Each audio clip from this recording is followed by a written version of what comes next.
Nesse episódio, nós vamos falar da luta de Trotsky contra a burocratização do Estado soviético e sobre a origem desse fenômeno que é o stalinismo.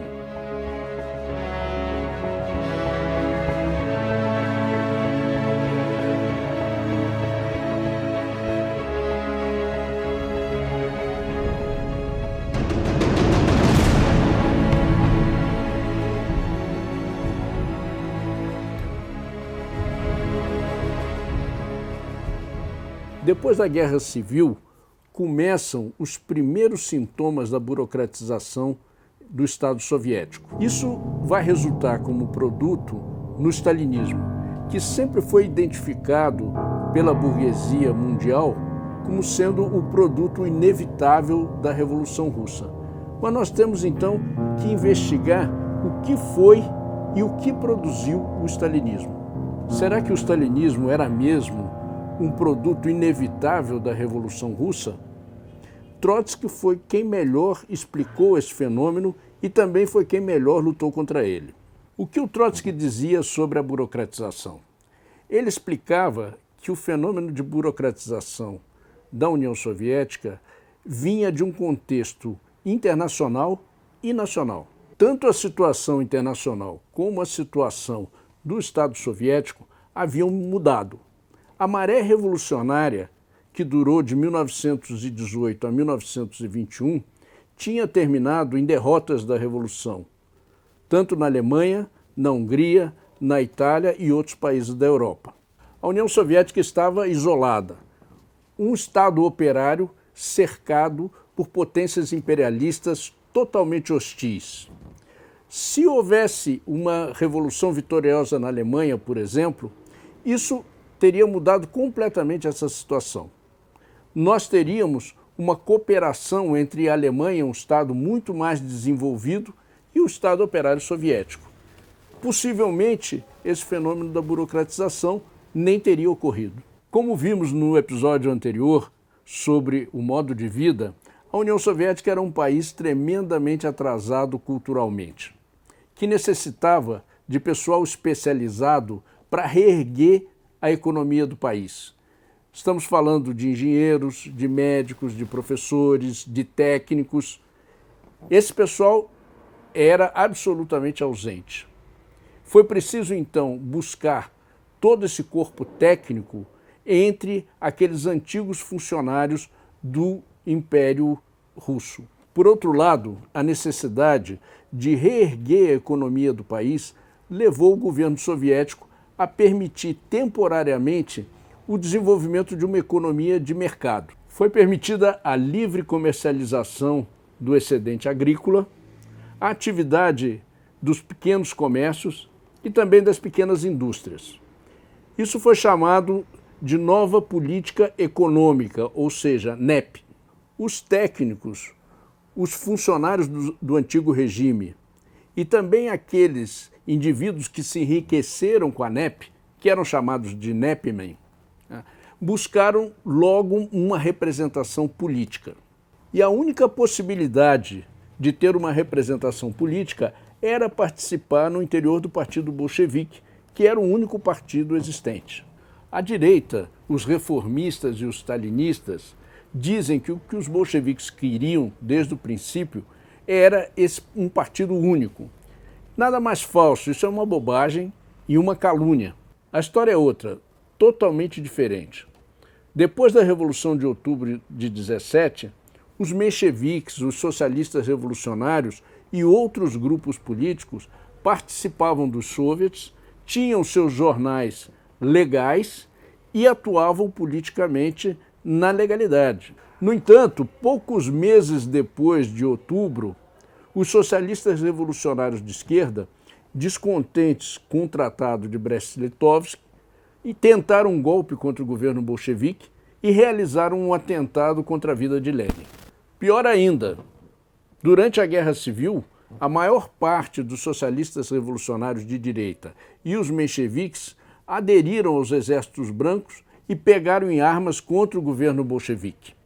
Nessa situação, era impossível manter a legalidade desses partidos. Nesse quadro de destruição pela Guerra Civil, de crise e penúria econômica, de pobreza, de atraso cultural e tecnológico, surgiu uma burocracia que vinha da necessidade de colocar ordem para distribuir a mínima riqueza existente. No entanto, logo essa burocracia começou a se aproveitar da situação, criar os seus próprios privilégios e se apropriar de uma boa parte da renda do país. Os oportunistas, os carreiristas, os funcionários do antigo regime do Império Russo e aqueles que se enriqueceram com a NEP buscaram, dentro dos quadros menores do Partido Bolchevique, daqueles dirigentes menores, alguém que os liderasse. E encontraram essa figura em Stalin, que tinha duas qualidades, entre aspas. Era o secretário-geral e dominava a máquina do partido. Para enfrentar essa burocracia, seria preciso uma classe operária muito atuante.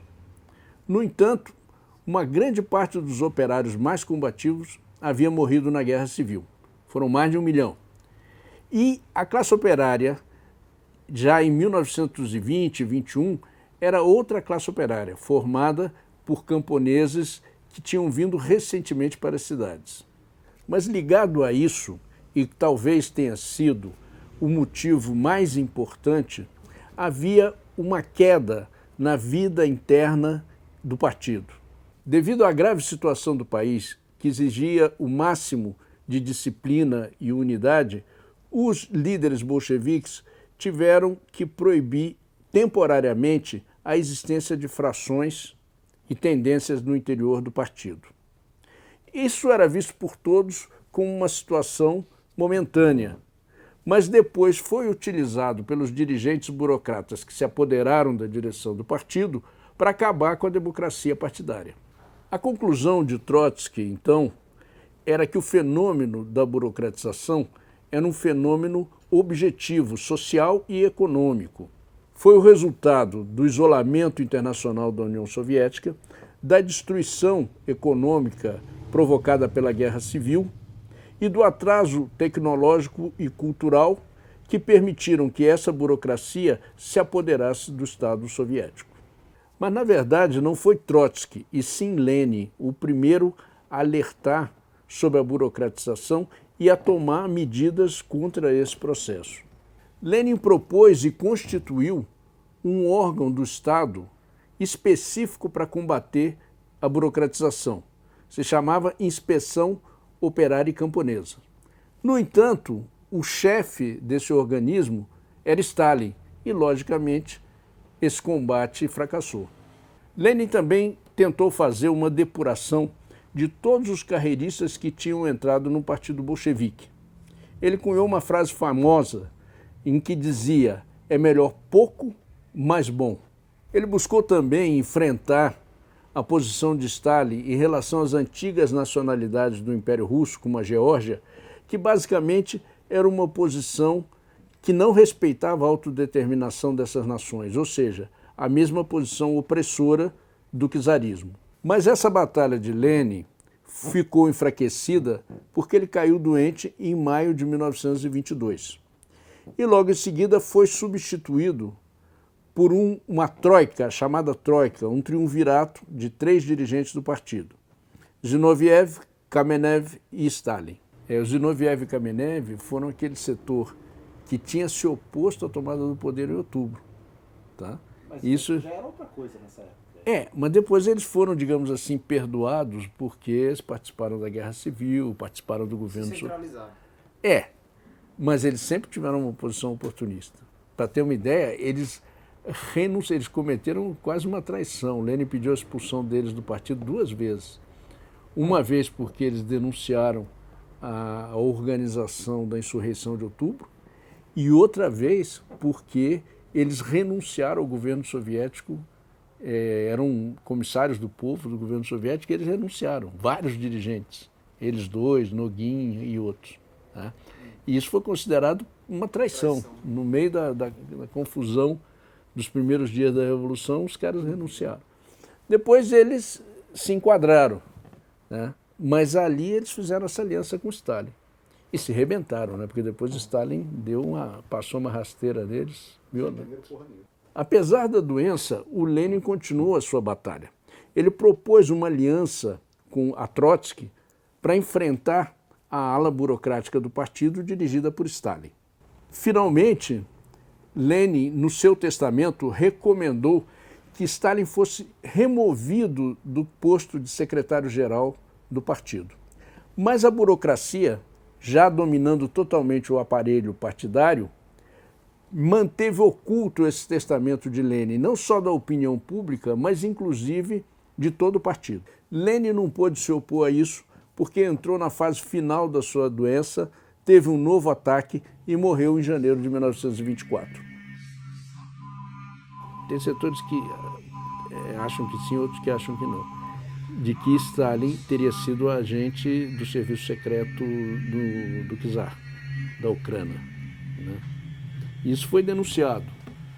E dizem que essa ficha foi encontrada, tá, agora, depois que abriram os arquivos da Ucrânia, tá, como colaborador da Ucrânia, bem antes da Revolução Russa. Tá? Então, que ficou durante um período como agente duplo. Nós vimos a explicação de Trotsky para o fenômeno da burocratização do Estado soviético e da origem do stalinismo. Agora vamos ver como ele lutou contra o stalinismo. Em 1923, inspirada por Trotsky, surgiu o que seria mais tarde a oposição de esquerda no interior do Partido Comunista. Seu manifesto de lançamento foi a Declaração dos 46, chamada assim porque reunia 46 dirigentes importantes do Partido Comunista. A declaração tinha dois eixos. O primeiro era uma crítica à forma com que a nova política econômica estava sendo conduzida, alertando que ela favorecia o fortalecimento dos camponeses ricos. Em contraposição, a oposição de esquerda reivindicava uma política planejada de industrialização do país. O outro eixo, ainda mais importante, era a restauração da liberdade de crítica no interior do partido. Entre 1923 e 1927, a oposição de esquerda lutou contra a burocracia no interior do partido. No entanto, foi reprimida duramente e foi obrigada a trabalhar na clandestinidade. Milhares dos seus membros foram expulsos do partido e foram deportados para a Sibéria. O poder da burocracia foi crescendo nesses anos e, com isso, foi crescendo também o poder de Stalin. Stalin manobrou, utilizando o aparato do partido, com alianças que atacavam o setor que mais ameaçava o seu poder. Primeiro se aliou com Zinoviev e Kamenev para atacar e destruir a oposição de esquerda dirigida por Trotsky.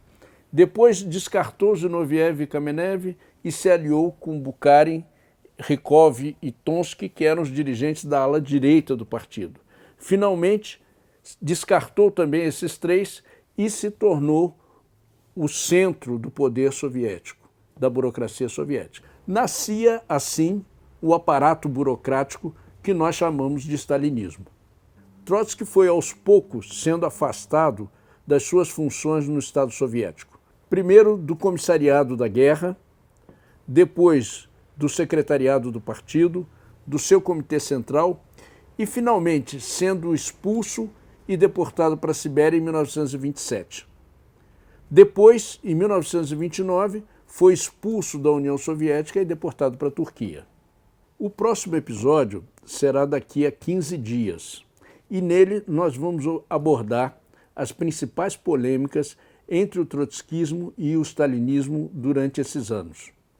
Essas polêmicas estão retratadas nesse livro de Trotsky, mais conhecido como Stalin, o organizador de derrotas, e também, principalmente, na polêmica sobre o socialismo num só país e a teoria da revolução permanente elaborada por Trotsky.